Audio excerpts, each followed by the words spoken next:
doors, the Pacific Ocean glistened blue-green as far as the eye could see. "I love San Diego and this view," Lucian had said the day the realtor showed them the house. "I can see us here, Geneva. Can't you?" She moved to the window now, trying to make sense of why it was early afternoon. Why hadn't Lucian awakened her? It had to be late, given the angle of the sun. She shifted the puppy in her arms to glance down at her wrist, expecting to see the diamond watch her father had given her for her 21st birthday. Her wrist was bare except for a small red scratch.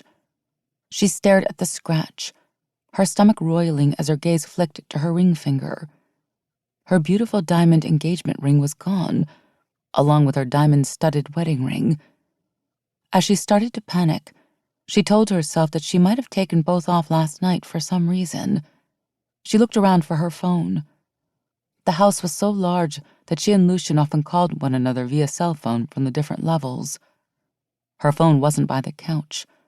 Her heart began to pound. That feeling that something was very wrong grew stronger with each step as she checked the lower floor for her phone and her husband. He wasn't in their joint office or the media room or their gym or in the sauna or the pool outside. Neither was her phone. At the bottom of the stairs, she looked up with growing trepidation. He could be anywhere in his huge place. 5 bedrooms and 5 baths. She'd argued that it was too large, but Lucian said he wanted lots of room for their family to grow. As an only child, she'd wanted that more than anything. But after what had happened with her father, she worried about spending too much. "We deserve this," Lucian had said. "I just want you to be happy." She didn't need a house to make her happy, she told him. "You're all I need." There were too many places in this house to get lost, she thought, as she headed for the primary bedroom with its spa bathroom, his and hers walk-in closets, and a sitting space large enough to do cartwheels. Maybe Lucian had drank too much last night and was still in bed. She recalled him making drinks at the bar downstairs, laughing with their friends. It had been their first party since buying the house. Before that, they'd lived in her apartment for a short time after they'd met because it was larger than where Lucian had been living, but she'd known how unhappy he was there. "We need a place of our own," he'd said. "I'm a chef. I want to entertain our friends. I need an amazing kitchen so I can cook for you." She thought of him last night when he'd handed her a margarita and whispered something about getting everyone to leave soon so that just the two of them could take the party upstairs. What had happened after that?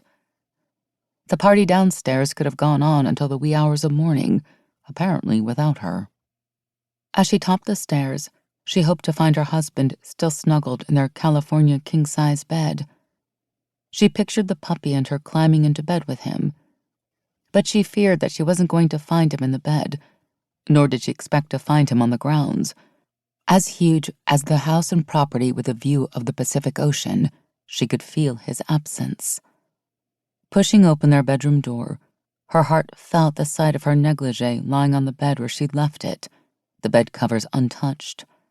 But there on her nightstand was her phone. She rushed to it. Lucian would have called, or sent her a text. He wouldn't have just left. She saw the time. It was even later than she'd thought, early afternoon. She scanned her phone.